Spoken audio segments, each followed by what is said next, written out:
আসসালামু আলাইকুম ওয়া রাহমাতুল্লাহি ওয়া বারাকাতুহু। এ পর্বে আমাদের আলোচনা সূরা আল কাসাসের তৃতীয় রুকুর দ্বিতীয় পর্ব। আলহামদুলিল্লাহ ওয়াসসালাতু ওয়াসসালাম আলা রাসূলিল্লাহ ওয়া আলা আলিহি ওয়া সাহবিহি আজমাইন, আম্মা বাদ। আউযু বিল্লাহি মিনাশ শাইতানির রাজীম। বিসমিল্লাহির রহমানির রহিম।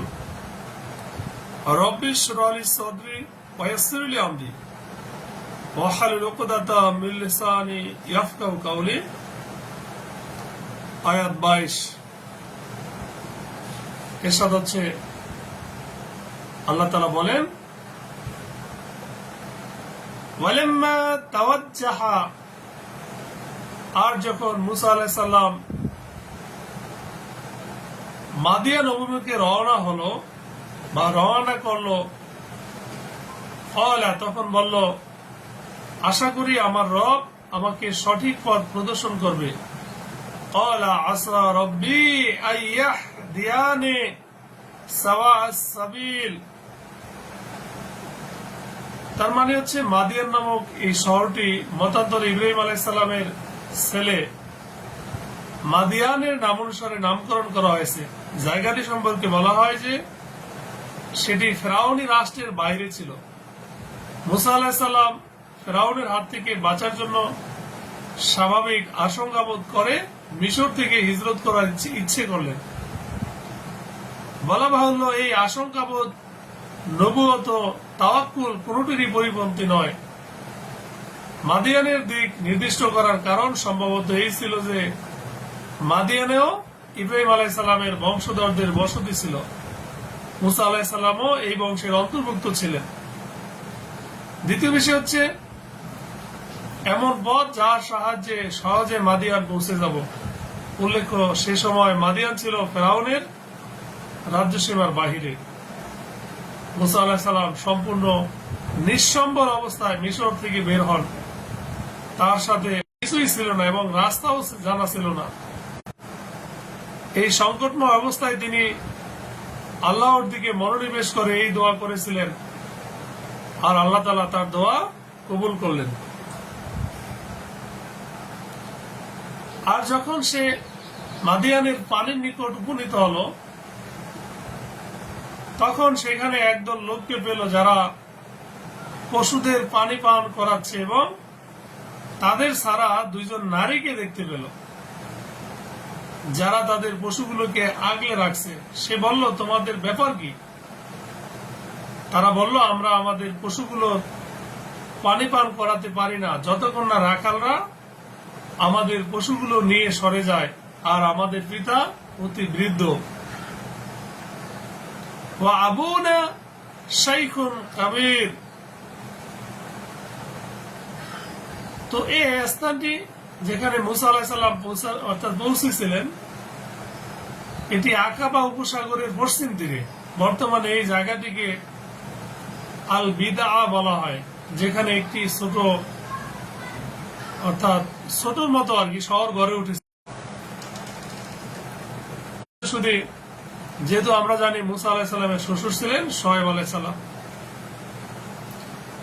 তো মূল বিষয় হচ্ছে যে যখন মুসা আলাইহিস সালাম মাদিয়ান গিয়ে পৌঁছলেন, তখন সেখানে এক কুয়ার নিকট কিছু মানুষের তিনি ভিড় দেখতে পেলেন, যারা তাদের পশুদেরকে পানি পান করাচ্ছিল। মাদিয়ান একটি গোত্রের নাম। এরা ইব্রাহিম আলাইহিস সালামের বংশধর ছিল, আর মুসা আলাইহিস সালাম ছিলেন ইয়াকুব আলাইহিস সালামের বংশধর, যিনি ইয়াকুব আলাইহিস সালামের অর্থাৎ পৌত্র ইসাক আলাইহিস সালামের পুত্র ছিলেন। আল্লাহ তাআলা আমাদের সঠিক বুঝ দান করুন।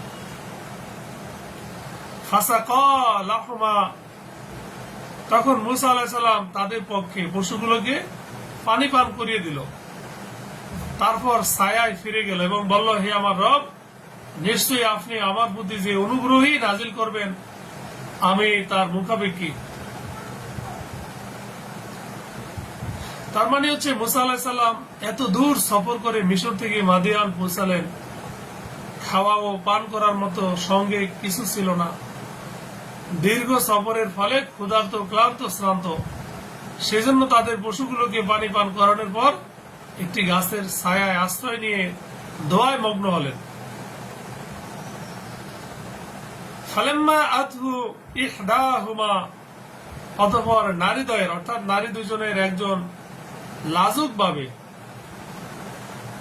পর্দা মেনটেন করে হেঁটে তার কাছে এসে বলল যে আমার পিতা আপনাকে ডাকছেন, যেন তিনি আপনাকে পারিশ্রমিক দিতে পারেন আমাদের পশুগুলোকে আপনি যে পানি পান করিয়েছেন তার বিনিময়ে। অতঃপর যখন নবী মুসা তার নিকট আসলো এবং সকল ঘটনা তার কাছে খুলে বলল, তখন শোয়েব আলাইহিস সালাম বলল, তুমি ভয় করো না, তুমি জালেম কওম থেকে রেহাই পেয়ে গেছো। সুবহানাল্লাহ। তো হযরত ওমর ফারুক রাদিয়াল্লাহু তাআলা আনহু এই বাক্যাংশটির এরূপ ব্যাখ্যা করেছেন, সে নিজের মুখ ঘোমটার আড়ালে লুকিয়ে লজ্জাজনিত পায়ে হেঁটে এলো। সেই সব ধিঙ্গি চপলা মেয়েদের মতো হনন করে ছুটে আসেননি, যারা যেদিকে ইচ্ছা যায় এবং যেখানে খুশি ঢুকে পড়ে। এই বিষয়বস্তু সম্বলিত কয়েকটি বর্ণনা হযরতে সাঈদ ইবনে মনসুর ইবনে জারির তারা উদ্ধৃত করেছেন। প্রথম বিষয় হচ্ছে যে আল্লাহ তাআলা মুসা আলাইহিস সালামের দোয়া কবুল করলেন এবং দুটি মেয়ের মধ্যে একজন তাকে ডাকতে এলো।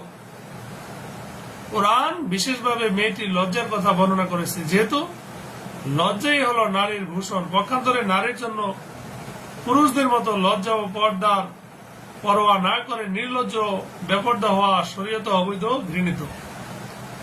দ্বিতীয়ত, মেয়ে দুটির পিতা কে ছিলেন তা স্পষ্টভাবে কোরআন না বললেও কিন্তু ব্যাখ্যাকারীগণ এখানে শোয়েব আলাইহিস সালাম মনে করেছেন, যিনি মাদিয়ানবাসীদের উপর প্রেরিত নবী।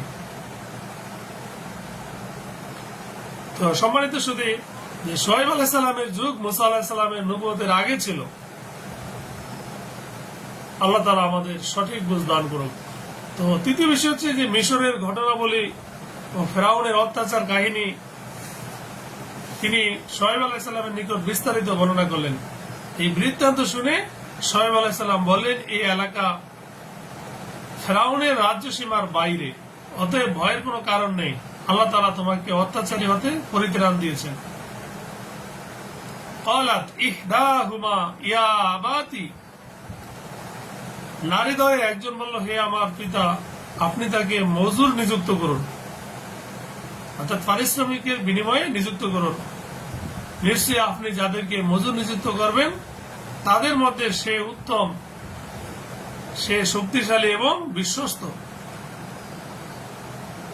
তো এই পরামর্শের অর্থ ছিল যে, কেননা মেয়েরা তো দেখছে তাকে, যে পিতা মেয়েদেরকে জিজ্ঞাসা করলেন, তোমরা কিভাবে জানলে যে লোকটি শক্তিশালী ও আমানতদার? উত্তরে মেয়েরা বলল, তিনি যে কুয়া হতে আমাদের পশুদেরকে পানি পান করালেন, সেই কুয়াটি এমন একটি বড় পাথর দিয়ে ঢাকা যা 10 জনের পক্ষে উঠানো সম্ভব নয়, কিন্তু আমরা দেখেছি যে তিনি একাই সেই পাথরটিকে সরিয়েছেন এবং পরে ঢেকেও দিয়েছেন নিজে একাই। অনুরূপ আমি যখন তাকে এখানে আসার জন্য ডাকতে গিয়েছিলাম, রাস্তা যেহেতু আমারই জানা, সেজন্য আমি আগে আগে চলতে শুরু করলাম আর তিনি পেছনে, কিন্তু বাতাসে আমার চাদর উঠতে থাকে, ফলে তিনি আমাকে তার পেছনে চলতে বললেন, যাতে আমার দেহের কোনো অংশ তার দৃষ্টিতে না পড়ে, আর রাস্তা ভুল হলে পাথর ছুঁড়ে জানিয়ে দিতে বললেন। রাস্তা ভুল হলে পাথর ছুঁড়ে জানিয়ে দিতে বললেন। এসব কথার সত্যতা আল্লাহ তাআলাই ভালো জানেন। এটা তাফসীরকারকদের ব্যাখ্যা। আয়াত 27, ক্বালা ইন্নী উরিদু, সে বলল, আমি আমার এই কন্যাদ্বয়ের একজনকে তোমার সাথে বিয়ে দিতে চাই, এই শর্তে যে তুমি 8 বছর আমার মজুরি করবে, অর্থাৎ আমার কাজ করবে। আর যদি তুমি 10 বছর পূর্ণ করো তবে সেটা তোমার পক্ষ থেকে অতিরিক্ত। আমি তোমাকে কষ্ট দিতে চাই না, তুমি ইনশাআল্লাহ আমাকে সৎকর্ম পরায়ণদের অন্তর্ভুক্ত পাবে।